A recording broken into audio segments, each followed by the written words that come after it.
प्यारे बच्चों, तो आइए सुनते हैं आदिवासी लोक कथा रानी की कोख से पत्थर जन्मा।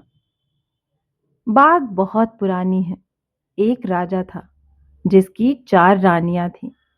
राजा और चारों रानियों को यह दुख था कि उनकी कोई संतान नहीं थी। राजा इस विचार से अवसाद में डूबा रहता कि उत्तराधिकारी के अभाव में उसके बाद राज्य का भार कौन संभालेगा। एक दिन राजा की सभा में एक आदमी आया और उसने बताया कि अमुक स्थान पर एक ओझा रहता है जो झाड़ फूंक जादू टोना जानता है और उसके मंत्रों के प्रभाव से कई बांझ स्त्रियों को संतान सुख प्राप्त हो चुका है। राजा को उस आदमी की बातों पर विश्वास तो नहीं हुआ, किंतु उसने सोचा कि उस ओझा से मिल लेने में कोई हानि भी तो नहीं है। यह विचार करके राजा अपने साथ कुछ सिपाहियों को लेकर ओझा से मिलने चल पड़ा। सघन वन के मध्य ओझा की झोपड़ी थी। राजा ने ओझा के पास पहुंचकर उसे अपनी समस्या बताई। राजन, आपकी चारों रानियां संतान उत्पन्न करने योग्य नहीं हैं, किंतु आपकी 5वीं रानी से आपको एक पुत्र की प्राप्ति होगी। वह पुत्र शूरवीर होगा और आपके राज्य के लिए एक योग्य शासक सिद्ध होगा। ओझा ने कहा, किंतु मेरी 5वीं रानी तो है ही नहीं। राजा ने कहा, आपको अभी लौटते समय वन में एक अनाथ बैगा युवती मिलेगी। आप उससे विवाह करिएगा। वही बैगा युवती आपकी रानी बनकर आपको उत्तराधिकारी प्रदान करेगी। ओझा ने कहा। राजा ने ओझा को प्रणाम किया और अपने महल की ओर लौट चला। रास्ते में उसे किसी युवती के रोने का स्वर सुनाई दिया। पता करो कि ये कौन रो रहा है। राजा ने अपने सिपाहियों को आदेश दिया। सिपाही ढूंढ खोज में लग गए। अंततः उन्हें एक युवती दिखाई दी जो एक पेड़ के नीचे बैठी रो रही थी। सिपाही उसे पकड़कर राजा के सामने ले आए। तुम कौन हो? यहाँ घने वन में क्यों रो रही हो? राजा ने उस युवती से पूछा। मैं एक अनाथ हूं। मैं अपने दूर के संबंधियों के साथ रहती थी, किंतु आज उन लोगों ने मुझे यहाँ वन में लाकर छोड़ दिया। अब मेरा इस दुनिया में अपना कहने वाला कोई नहीं है। इतना कहकर वह युवती पुनः रोने लगी। क्या तुम बैगा हो? राजा ने युवती से पूछा। जी हाँ, किंतु आपने ये कैसे जाना? युवती को आश्चर्य हुआ। तुम इतनी सुंदर हो। इतनी सुंदर तो कोई बैगा युवती ही हो सकती है। तुम घबराओ नहीं। यदि तुमको स्वीकार हो तो मैं तुमसे विवाह करके तुम्हें अपनी रानी बनाना चाहता हूं। राजा ने उस युवती से कहा। राजा समझ गया था कि ये वही युवती है जिसके बारे में ओझा ने बताया था। युवती को भला क्या आपत्ति होती? हर युवती रानी बनना चाहती है। उस युवती ने भी सहर्ष स्वीकृति दे दी। राजा युवती को लेकर अपने महल लौट आया। उसी दिन उसने बैगा युवती से विवाह कर लिया और उसे अपनी 5वीं रानी बना लिया। वह युवती बैगा रानी कहलाने लगी। बैगा रानी के आने से शेष चारों रानियों को अच्छा नहीं लगा। वे बैगा रानी से चिढ़ने लगी। जब रानियों को पता चला कि बैगा रानी गर्भवती है तो वे चिंतित हो उठी। उन्हें लगा कि यदि बैगा रानी ने संतान को जन्म दिया तो उन सब की अपेक्षा बैगा रानी का महत्व बढ़ जाएगा। जबकि राजा को बैगा रानी के गर्भवती होने का समाचार मिला तो वह फूला नहीं समाया। उसे लगा कि ओझा का कथन अक्षरशः सत्य हो रहा है। उसे अब अपना उत्तराधिकारी मिल जाएगा। चारों रानियों ने तय किया कि बैगा रानी की संतान को जीवित ही नहीं रहने देंगी और इस बात की भनक राजा को भी नहीं लगने देंगी कि बैगा रानी ने संतान को जन्म दिया है। षड्यंत्र रचकर चारों रानियां बैगा रानी की देखभाल का नाटक करने लगीं। संतान के जन्म का समय आया तो पहली रानी राजा के पास पहुंची। महाराज, अब वो शुभ घड़ी आ गई है जब इस राज्य को भावी राजा मिलेगा। ऐसे शुभ अवसर पर आपको महल से बाहर जाकर दीन दुखियों को दान दक्षिणा देनी चाहिए। पहली रानी ने कहा। तुम ठीक कहती हो। राजा को अपनी पहली रानी की बात उचित लगी। उसने अपने सेवकों को बुलाया और दान दक्षिणा देने महल से बाहर चला गया। चारों रानियां यही तो चाहती थीं कि बैगा रानी जब संतान को जन्म दे उस समय राजा महल में ना रहे। राजा के जाने के बाद दूसरी रानी बैगा रानी के पास पहुंची। बहन, हम चाहती हैं कि तुम्हारी संतान को जन्म लेते समय कोई कष्ट ना हो, इसलिए तुम ऐसा करो कि धान के कोठे के छेद में अपना सिर डालकर बैठ जाओ। इससे तुम्हारी संतान स्वस्थ रहेगी। दूसरी रानी ने बैगा रानी से कहा। बैगा रानी थी भोली, और फिर भला कौन सी माँ ऐसी होगी जो अपनी संतान का भला न चाहेगी। बैगा रानी ने दूसरी रानी की बात मान ली और धान के कोठे के छेद में अपना सिर डालकर बैठ गई। जैसे ही बैगा रानी बैठी, वैसे ही उसकी कोख में हलचल हुई और संतान का जन्म हो गया। तीसरी रानी पहले से ही तैयार खड़ी थी। उसने बैगा रानी की संतान को, जो कि एक सुंदर पुत्र था, उठाकर चौथी रानी को सौंप दिया और पुत्र के स्थान पर एक गोल पत्थर रख दिया। चौथी रानी ने बैगा रानी के पुत्र को अपनी दासी को दिया कि वह उसे ले जाकर वन में भूमि में गाड़ आए। दासी के जाते ही चारों रानियों ने बैगा रानी का सिर धान के कोठे से निकाला और विलाप करने लगी कि बैगा रानी ने तो पुत्र को नहीं बल्कि पत्थर को जन्म दिया है। तत्काल राजा को बुलवा लिया गया। राजा ने पुत्र के स्थान पर पत्थर देखा तो वह आग बबूला हो उठा। उसे लगा कि ओझा ने उसे मूर्ख बनाया और किसी डायन या चुड़ैल को उसके मत्थे मढ़ दिया है। अन्यथा कभी कोई स्त्री किसी पत्थर को जन्म कैसे दे सकती है। राजा ने बैगा रानी को महल से निकाल दिया और वापस वन में भेज दिया। बैगा रानी के पास पुत्र के पैदा होने का कोई साक्ष्य नहीं था, अतः वह क्या कर सकती थी। उसने भी राजा की आज्ञा को चुपचाप स्वीकार कर लिया और दुखी मन से वन में चली गई। इसके बाद चारों रानियों ने राजा को समझाया कि हमें प्रजा को यह नहीं बताना चाहिए कि उसने एक पत्थर को जन्म दिया था, अन्यथा प्रजा के मन पर इसका बुरा प्रभाव पड़ेगा। हमें यह घोषित कर देना चाहिए कि बैगा रानी बच्चे को जन्म देते समय मर गई और उसका बच्चा भी नहीं बचा।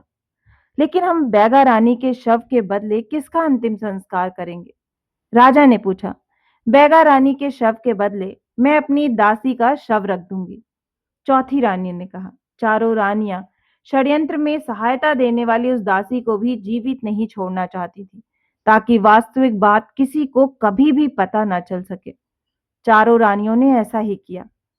बैगा रानी के शव के बदले दासी का शव रख दिया और धूमधाम से उसका अंतिम संस्कार करा दिया। उधर जब दासी बैगा रानी के पुत्र को भूमि में गाड़ रही थी, तो उसका यह कृत्य एक शेरनी ने देख लिया था। दासी के जाने के बाद शेरनी ने भूमि से बैगा रानी के पुत्र को निकाला और अपने साथ अपनी गुफा में ले गई। लो, मैं तुम लोगों के लिए एक छोटा भाई लाई हूं, शेरनी ने अपने शावकों से कहा। शेरनी के चार शावक थे। चारों अपने छोटे भाई के रूप में बैगा राजकुमार को देखकर बहुत प्रसन्न हुए। शेरनी भी अपने शावकों के साथ बैगा राजकुमार का लालन पालन करने लगी। धीरे धीरे बैगा राजकुमार और शावक बड़े हो गए। बैगा राजकुमार एक सुंदर युवक बन गया और शावक बलशाली शेरों के रूप में विकसित हो गए। एक दिन बैगा राजकुमार ने अपनी शेरनी माँ से कहा कि मुझे एक धनुष बाण दिला दो, जिससे मैं पूरे परिवार के लिए शिकार किया करूंगा। शेरनी बैगा राजकुमार के लिए धनुष बाण बनवाने लोहार के पास पहुंची। लोहार ने एक बहुत बड़ा और भारी भरकम धनुष बाण बना दिया। शेरनी ने धनुष बाण बैगा राजकुमार को दे दिया। उस दिन से बैगा राजकुमार अपने पूरे परिवार के लिए शिकार करने लगा। एक दिन राजा का एक सिपाही भटकता हुआ वन में आ पहुंचा। उसने बैगा राजकुमार को धनुष बाण से शिकार करते देखा। इतना बड़ा धनुष बाण उसने पहले कभी नहीं देखा था। उसने विचार किया कि यदि यह धनुष बाण मैं अपने राजा को भेंट करूं तो वह मुझे बहुत सारा इनाम देगा। इस लोभ में पड़कर सिपाही ने बैगा राजकुमार का पीछा किया। शिकार करते करते जब बैगा राजकुमार थक कर सुस्ताने बैठ गया और उसे झपकी लग गई, तो सिपाही ने चुपके से उसका धनुष बाण अपनी पीठ पर लादा और भाग खड़ा हुआ। जब बैगा राजकुमार की आंख खुली तो उसे अपना धनुष बाण नहीं दिखा। उसने बहुत ढूंढा किंतु उसे नहीं मिला। वह दुखी मन से अपनी गुफा में लौट आया। उधर सिपाही ने धनुष बाण ले जाकर राजा को भेंट किया। जब धनुष बाण इतना बड़ा और भारी है तो इसे चलाने वाला भी बहुत बड़ा होगा। राजा ने सिपाही से पूछा। नहीं महाराज, वह तो एक सुकोमल युवक था। सिपाही के मुख से असली बात निकल गई। यह सुनकर राजा को सिपाही पर बहुत क्रोध आया कि वह उसे चोरी का सामान भेंट कर रहा है। साथ ही उसे यह जिज्ञासा हुई कि वह युवक कौन है, देखने में कैसा है, जिसका यह धनुष बाण है। राजा ने विचार किया कि यह धनुष बाण उस युवक को वापस कर देना चाहिए, और जब वह युवक इसे लेने आएगा तो उसे वे देख भी लेंगे। राजा ने ढिंढोरा पिटवा दिया कि एक धनुष बाण उसे मिला है, जिसका भी हो वह आकर उसे ले जाए, किंतु असली मालिक की पहचान के लिए उसे चलाकर दिखाना होगा। यह समाचार पक्षियों के द्वारा शेरनी के पास पहुंचा। चारों शेरों ने भी सुना। वे अपने छोटे भाई का धनुष बाण वापस लाने को उद्यत हो उठे, किंतु शेरनी ने उन्हें समझाया कि उनका मनुष्यों के बीच जाना उचित नहीं है, बैगा राजकुमार को ही जाना होगा। इसके बाद बैगा राजकुमार राजा से मिलने अकेले चल पड़ा। राजा के महल के पास पहुंचकर उसे प्यास लगाई। बैगा राजकुमार महल के पास स्थित पोखर में पानी पीने को रुका। जिस समय वह पानी पी रहा था, उसी समय महल की अटारी से राजा की चारों रानियों ने झांक कर नीचे देखा। उन्हें बैगा राजकुमार दिखाई दे गया। चारों रानियों को बैगा राजकुमार की वेशभूषा बड़ी विचित्र लगी। वे बैगा राजकुमार का उपहास करने लगी। देखो देखो, हमारे महल के पास ये कैसा पशु आया है। एक रानी ने बैगा राजकुमार का मजाक उड़ाते हुए कहा। हाँ, मुझे तो यह पशु बड़ा विचित्र दिखाई पड़ता है। दूसरी रानी हाँ में हाँ मिलाती हुई बोली। इसे तो राजा से कहकर किसी पिंजरे में बंद करवा देना चाहिए। तीसरी रानी ने हंसते हुए कहा। नहीं नहीं, इसे तो वापस जंगल में भगा देना चाहिए। चौथी रानी खिलखिलाती हुई बोली। रानियों के ताने सुनकर बैगा राजकुमार ने अपना सिर उठाकर रानियों की ओर देखा, फिर मुस्कुराते हुए बोला। मैं पशु की तरह भले ही दिख रहा हूं, किंतु उन रानियों से तो अच्छा हूं जिन्होंने अपनी पांचवी रानी की संतान को पत्थर का बता दिया था। इतना कहकर बैगा राजकुमार महल के द्वार की ओर बढ़ गया, किंतु उसकी यह बात सुनकर चारों रानियां सन्न रह गईं। हमने तो यह बात सबसे छिपाई थी, राजा जी ने भी किसी को नहीं बताया। हमने अपनी उस दासी को भी मरवा दिया था जो यह भेद जानती थी, फिर इस युवक को कैसे यह भेद मालूम है। पहली रानी चिंतित होकर बोली। हाँ, यह तो बड़े संकट का विषय है। हमें इस युवक की गतिविधियों पर ध्यान देना होगा, दूसरी रानी ने कहा। इसके बाद चारों रानियों ने अपनी विश्वस्त दासी को राजकुमार के पीछे लगा दिया। कुछ देर बाद दासी ने आकर रानियों को बताया कि वह युवक धनुष बाण चलाने आया है।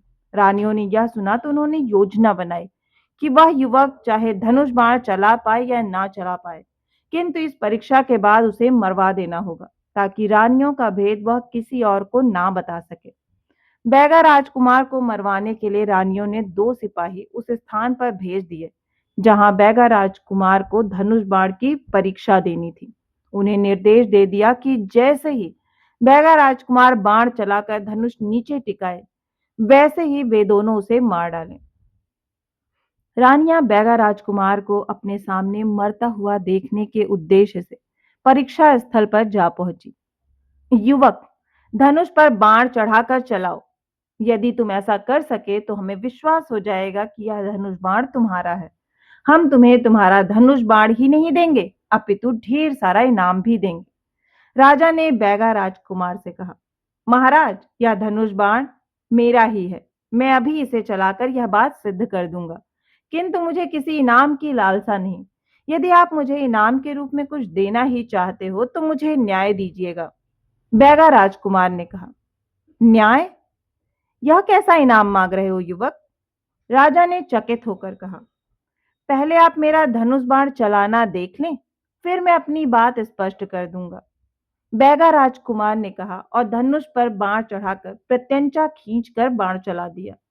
बाण गर्जन ध्वनि करता हुआ आकाश की ओर उठा और फिर बादलों को भेदता हुआ वापस आकर उन दोनों सिपाहियों के सिरों को भेदता हुआ निकल गया। यह दृश्य देखकर चारों रानियां डर गईं, जबकि राजा बैगा राजकुमार का कौशल देखकर अभिभूत हो उठा। मांगो युवक, जो भी मांगना चाहते हो वह मांगो, राजा ने बैगा राजकुमार से कहा। महाराज, मुझे अपनी मां के लिए न्याय चाहिए। बैगा राजकुमार ने कहा, न्याय अवश्य मिलेगा युवक। तुम्हारी माँ कहाँ है? मैं स्वयं उस माता का सम्मान करना चाहूंगा जिसने तुम जैसी वीर संतान को जन्म दिया। राजा ने कहा, महाराज, यही तो न्याय और अन्याय की बात है कि मेरी माँ ने मुझे जन्म दिया, किंतु आपकी चारों रानियों ने आपसे यह कह दिया कि मेरी माँ ने एक पत्थर को जन्म दिया है। बैगा राजकुमार ने कहा, क्या? राजा ने चकित होकर रानियों की ओर देखा।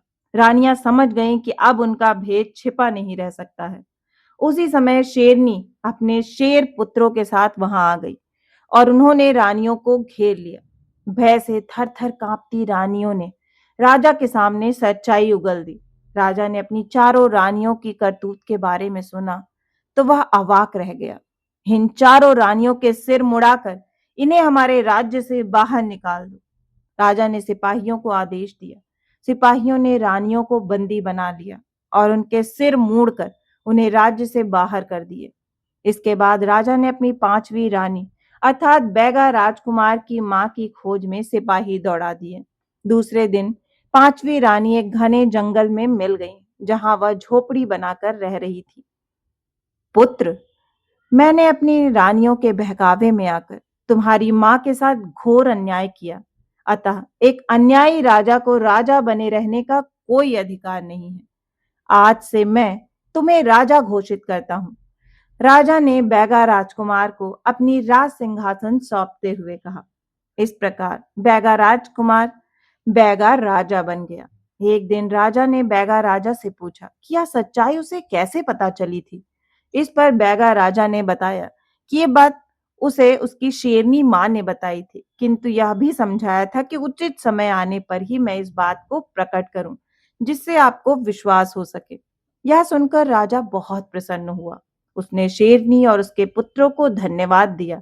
बैगा राजा ने भी अपनी शेरनी माँ और शेर भाइयों की सुरक्षा के लिए उस जंगल में शिकार करने की मनाही करा दी जहां वे लोग रहते थे।